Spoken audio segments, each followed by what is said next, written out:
ये कहानी है एक चिड़िया और एक कौवे की, जो एक जंगल में रहते थे। वे दोनों एक दूसरे के पड़ोसी थे और एक दूसरे की मदद करते थे। टूनी चिड़िया ने अभी 2 दिन पहले ही 4 अंडे दिए थे, इसीलिए वे अपने बच्चों के निकलने का बड़ी बेसब्री से इंतजार कर रही थी। एक दिन की बात है।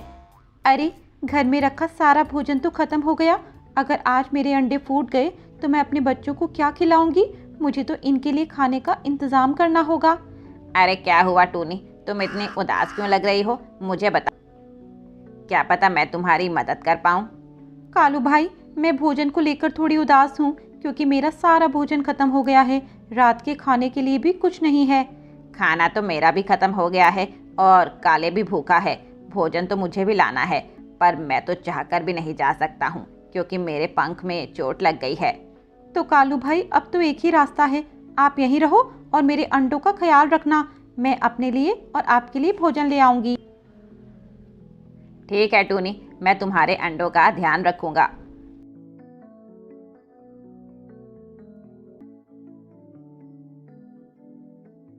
टूनी उड़कर जंगल में चली जाती है और मक्का के खेतों से कुछ मक्का के दाने अपने पंखों में जकड़ कर ले आती है।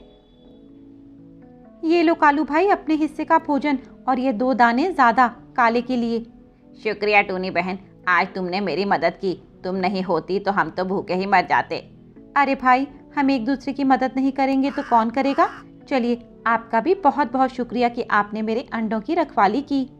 टूनी अपने अंडों को अपने नीचे रखकर सो जाती है और अगले दिन अपने अंडों के फूटने का इंतजार करती है, पर आज सिर्फ एक ही अंडा फूटता है। अरे, ये तीनों अंडे क्यों नहीं फूट रहे? ये कब फूटेंगे? टूनी अपने पहले बच्चे को गले से लगा लेती है और उसको खूब प्यार करती है और उसे खाने को भी देती है, पर जल्द ही वह सारा भोजन खत्म हो जाता है। अरे, ये सारा भोजन तो खत्म हो गया। अब शाम को हम क्या खाएंगे? मुझे तो फिर अब भोजन की तलाश में जाना होगा। ऐसा सोचकर वह कालू के पास जाती है और उससे कहती है, भाई, मुझे आज फिर भोजन लेने जाना है। क्या आप मेरे अंडों और मेरे बच्चों का ध्यान रख लेंगे? हाँ हाँ, क्यों नहीं, तुम जाओ। चिंता मत करना भाई, मैं आपके लिए भी भोजन ले आऊंगी। टूनी फिर जंगल में भोजन की तलाश में निकल जाती है और कालू आज फिर उसके अंडों की देखभाल करता है। तभी कालू के मन में एक विचार आता है। अरे वाह, यह तो बहुत ही अच्छा आइडिया है। क्यों ना ये जो अब चल रहा है ऐसे ही चलता रहे और मैं यहाँ आराम से बैठा रहूँ और वह टूनी मेरे लिए भोजन लाती रहे।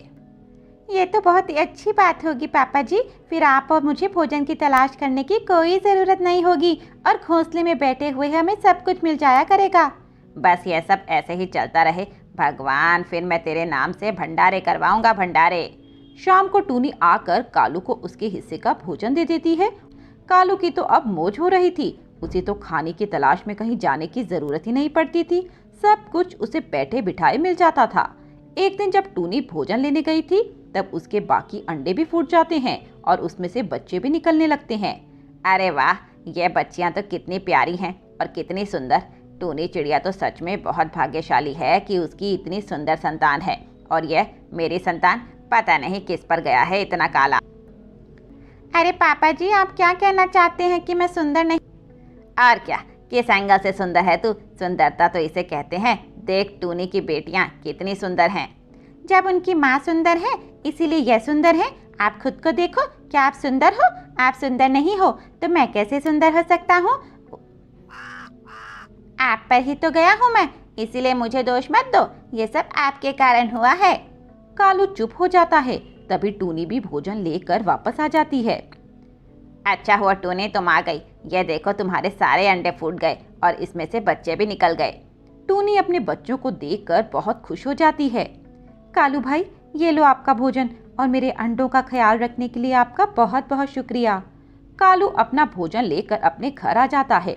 अगले दिन टूनी पूरे जंगल के पक्षियों की दावत रखती है और सभी को भरपेट भोजन करवाती है। सभी पक्षी टूनी की बेटियों को बहुत आशीर्वाद और तोहफे देकर जाते हैं। टूनी, तुम्हारी बेटी तो हूबहू तुम्हारे पर है। इनको हमारा खूब सारा आशीर्वाद। शुक्रिया लूसी बहन, मेरी तरफ से ये तोहफा इन सभी प्यारी प्यारी बच्चियों के लिए। अरे गौरी बहन, इसकी क्या ज़रूरत थी? इसमें कुछ खाने की चीज़ें भी हैं जो मैं अपनी बेटियों के लिए लाई हूँ। सभी पक्षी बच्चों को तोहफे और आशीर्वाद देकर चले जाते हैं। वहीं ऐसे 3 दिन बीत जाते हैं।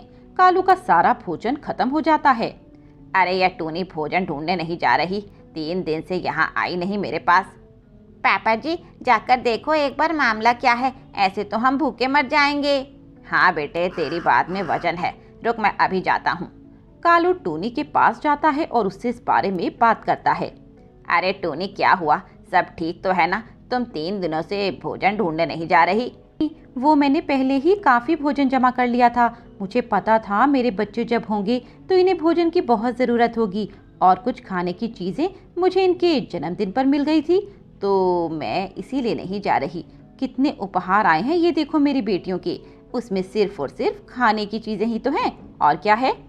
अच्छा तो तुम भोजन ढूंढने नहीं जाओगी? नहीं, मेरे पास 2 हफ्तों का भोजन है, मुझे बाहर जाने की ज़रूरत नहीं। वैसे भी मैं अपना ज़्यादातर समय अपनी बेटियों के साथ गुजारना चाहती हूँ। कालू ये सुनकर मुंह लटकाकर वापस आ जाता है और उसने जो 2 हफ्तों में आराम किया था, अब उसके आराम हराम होने की बारी आ गई थी। अपने बच्चों के आते ही यह टूनी तो एकदम बदल गई। मैं जो इतने दिनों से आराम कर रहा था, अब वो आराम मुझसे छिनने वाला है। हाँ पापा जी यही सच है, अब हमें भोजन की तलाश करने जाना होगा। बेटे मेरे पंख में बहुत दर्द हो रहा है, एक काम कर तू ही भोजन ढूंढ कर ले आ। हाँ, मुझे पागल समझ रखा है क्या? मैं नहीं जाऊंगा, तुम्हें मेरे साथ जाना होगा। अरे कैसा बेटा है तू, एक दिन अपने बाप के लिए भोजन भी नहीं ला सकता? यह सब आपसे ही सीखा है मैंने पापा जी, जाएंगे तो दोनों, नहीं तो मैं भी नहीं जाऊंगा। कालू को अब उदास होना पड़ता है क्योंकि उसके पास कोई दूसरा चारा ही नहीं था। अगले दिन टूनी अपने बच्चों को लेकर अपने मायके जाती है और कालू से कहती है, कालू भाई मैं जरा अपने भाई के पास जा रही हूँ राखी बंधवाने, वो रक्षाबंधन है ना कल। ठीक है टूनी जाओ, तुम अच्छे से रक्षाबंधन मना कर आना, मैं तुम्हारे घर का रखवाली करूँगा। शुक्रिया कालू भाई, मैं 2-3 दिन में आ जाऊंगी। टूनी रक्षाबंधन मनाने अपने भाई के घर चली जाती है और उधर कालू अपने घोंसले में बैठा भोजन करने लगता है कि तभी अचानक से आंधी चलने लगती है और बारिश शुरू हो जाती है। अरे बाप रे बाप, यह बिन मौसम बरसात कैसे हो गई? मैंने तो घोंसले की मरम्मत भी नहीं की। अच्छा हुआ, यही होना चाहिए था आपके साथ। जब मैं आपसे कह रहा था आपने मेरी एक नहीं सुनी, अब भुगतो नतीजा। हाय हाय, ना जाने कैसा बेटा है, अपने बाप से ऐसी ऐसी बात कर रहा है। आप हो ही इसी के लायक, बहुत आलसी हो आप, और इसी के चक्कर में ये सब हो रहा है। अब मैं तो चला मम्मी के पास, आप यहाँ घोंसले में बैठकर भीगते रहो।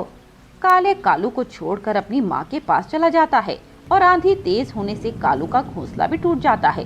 जब उसे कुछ दिखाई नहीं देता तो वह टूनी के घोंसले में जाकर बैठ जाता है। क्योंकि टूनी का घोंसला मजबूत था, इसलिए उसे आंधी में भी कुछ नहीं होता और वह 2-3 दिन वहीं बैठे गुजार देता है। टूनी भी अब वापस आ जाती है। कालू भाई आपका बहुत बहुत शुक्रिया, आपने मेरे घर का इतना ख्याल रखा। कौन है तुम और कैसा घर? यह मेरा घर है, मेरा। पता नहीं कहाँ से आ जाते हैं और पराई चीजों को अपना बताते हैं। कालू भाई ये आप क्या कह रहे हैं? ये मेरा घर ही तो है और आप मुझे नहीं पहचानते? अरे भाई क्या दिक्कत है तुम्हें, क्यों मेरे गले पड़ी हुई हो? जाओ और अपना काम करो, सुबह सुबह आ जाते हैं पक्षियों को परेशान करने। कालू ने लालच करके टूनी का घर हथिया लिया था और उसने टूनी को बेघर कर दिया। बेचारी टूनी अब अपने बच्चों को लेकर एक पेड़ पर बैठ जाती है। तभी उसकी बेटी पेड़ के अंदर इशारा करके बताती है, माँ वो देखो उस पेड़ को, वो अंदर से खोखला है, हमें उसमें रह सकते हैं। चलो उसी में चलते हैं, वैसे भी बारिश का मौसम हो रहा है।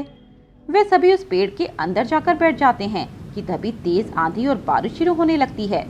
शुक्रिया तेरा भगवान जो हमें सर छुपाने के लिए एक जगह मिल गई, नहीं तो मैं इस बारिश में इन्हें कहाँ लेकर फिरती।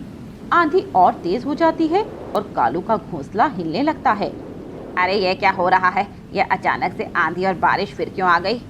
इतना कहते ही कालू का घोंसला टूट जाता है और वह घोंसले समेत नीचे गिर जाता है।